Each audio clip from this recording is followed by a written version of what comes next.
Ada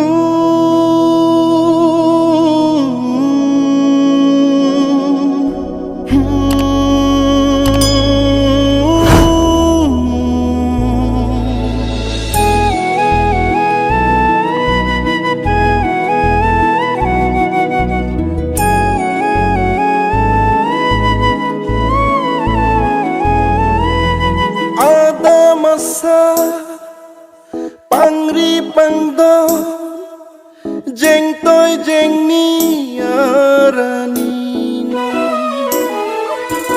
Ada masa pangri pangdo jeng toy jeng ni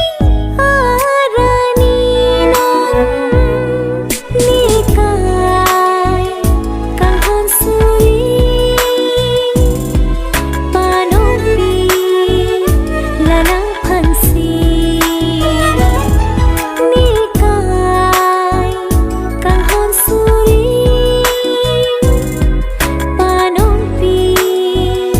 lanang pansi.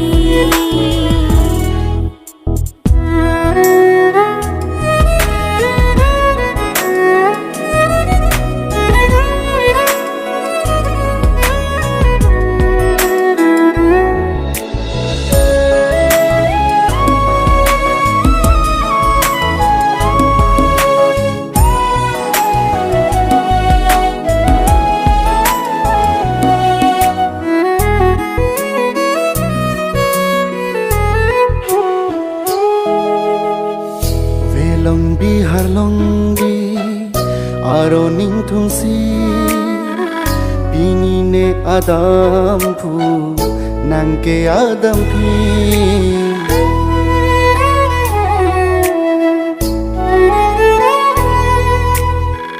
Velong bihar long bi aro ning thumsi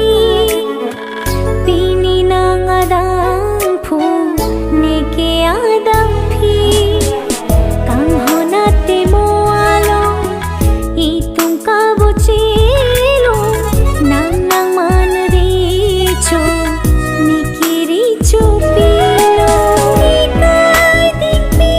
bole ache thi nang hong jang alo odai lo ni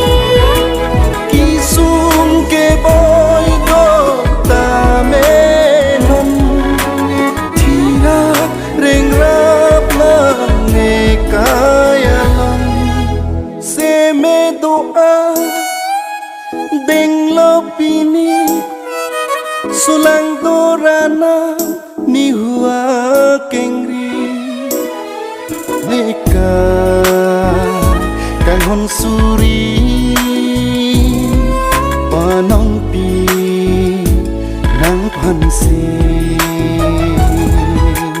ada masa pangri pangdo jeng toy jeng ning arani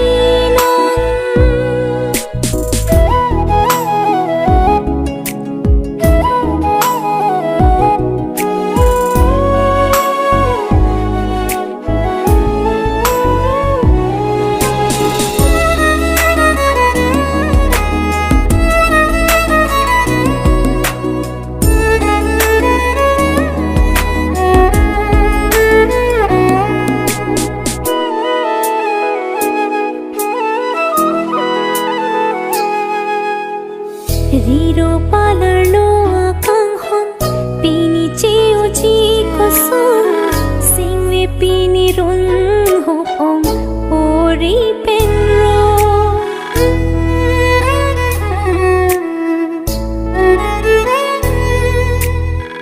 klim so bi hek pen non pan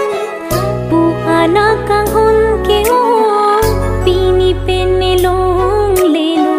riro akang hona son Riro akang hona son rida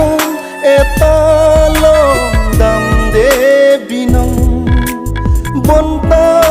itu makang hon thirklong padu re kang hon kaya long senche don klong lai tu ngang bong kang hon thir klong po che ji along Nikai kang hon sui Manong pi lanang pansi Ada masa Pangri pangdon Jing toy jing ning arani non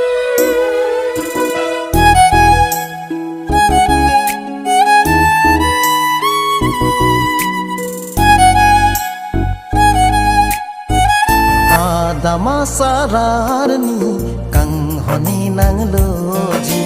ahor bong hor the pensi nang riro akeng riwangji